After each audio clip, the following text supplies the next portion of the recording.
je suis Bamba Kanvali de OIM. Ici, on a des déplacés de guerre venant majoritairement de la zone de Toulepleu, Bloléquin.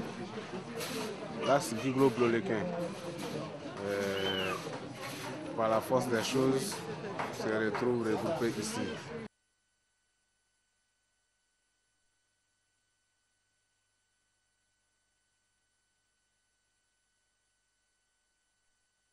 L'assistance en général, abri, santé, nourriture et autres NFI. Oui, assainissement, merci. Oui, assainissement.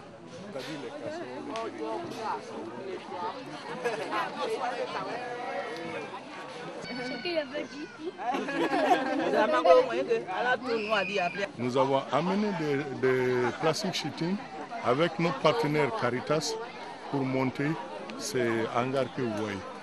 Ici, il y a 3500 personnes à peu près. Bon, on vous dira plus, mais nous, d'après nos recensements, c'est 3500 personnes à peu près. Donc, ils peuvent contenir dans 50 hangars, comme vous avez vu ce modèle de hangar-là.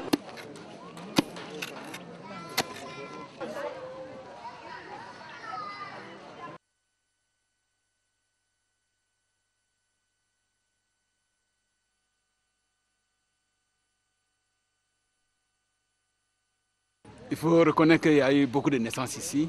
Elle n'est pas la seule. Combien de naissances? À peu près 15 naissances. 15 naissances. Tout se passe bien ici. Il y a des structures, il y a des matrones, des sages-femmes traditionnelles qui sont là pour aider ces femmes-là à accoucher. Et puis il y a les Médecins sans frontières qui ont commencé à installer une salle d'accouchement.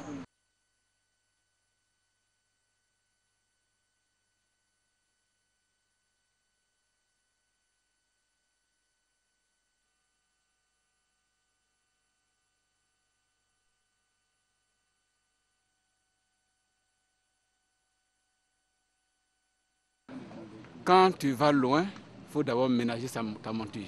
Et donc, tous ces gens qui sont ici sont dans l'attente de la sécurisation totale de la région. Bon, ils sont ici pour trouver protection auprès de nous, mais ils disent auprès de Dieu. Dieu est aussi partout. Et donc, la sécurisation de la région, c'est le nœud du problème aujourd'hui. Si les villages, les campements sont sécurisés, les gens peuvent retourner facilement.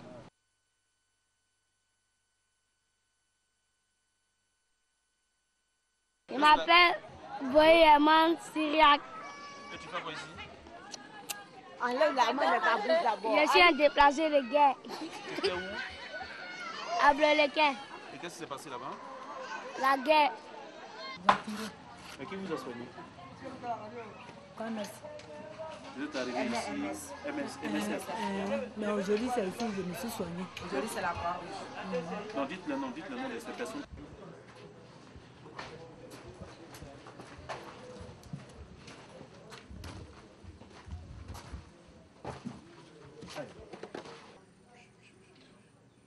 Ce sont les cadavres.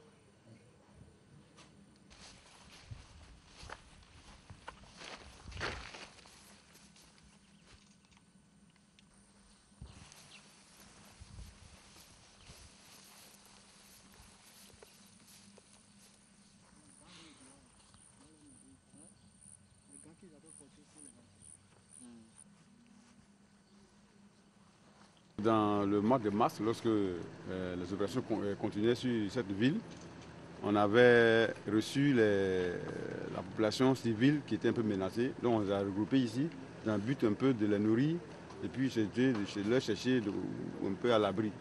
Vraiment on était surpris. Il y a des obus qui sont lancés, on était assis devant la préfecture et le capitaine même a failli avoir des éclats sur le but. Donc ça n'a pas permis de riposter automatiquement, on a replié. Bon, la population, l'ONU même était venue dans le but de nous aider à nourrir cette population qu'on protégeait. Donc lorsqu'on a fait un pas, dans l'arbre de 2 heures du temps, les gars sont rentrés avec les armes lourdes pour assassiner tout ce qui était là. Tout ce qui était là, une centaine de personnes.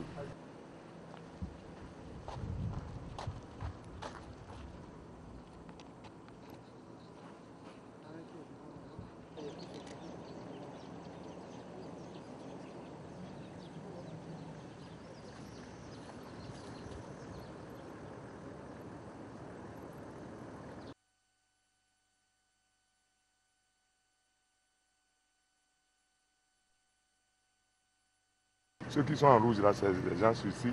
Et ceux qui sont en bleu, ce sont les déplacés dans les familles. Donc l'évaluation est intelligente. Et en blanc?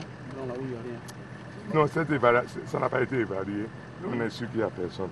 Nous allons travailler avec des partenaires qui vont immédiatement couvrir cette zone, en plus des MSF. Donc, dès que la population sera correctement installée, on aura une permanence en clinique mobile régulière ici. Attendez, on va vous montrer une carte. Docteur, on va vous montrer une carte qui va bien vous expliquer la situation. Nous avons tous vu la destruction. Nous avons vu la dévastation. Mais au-delà de tout ce que nous avons vu comme effet de pillage, comme effet de violence, nous avons surtout vu aussi la désolation et la détresse des populations. Et je pense qu'en tant qu'humanitaire, c'est cela qui nous interpelle.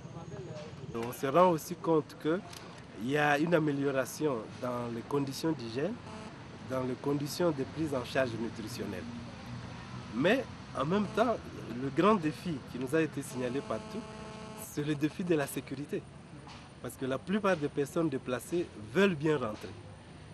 Mais on constate que la perception de l'insécurité qui prédomine encore et l'insécurité résiduelle objective qui existe encore font que les gens ne rentrent pas.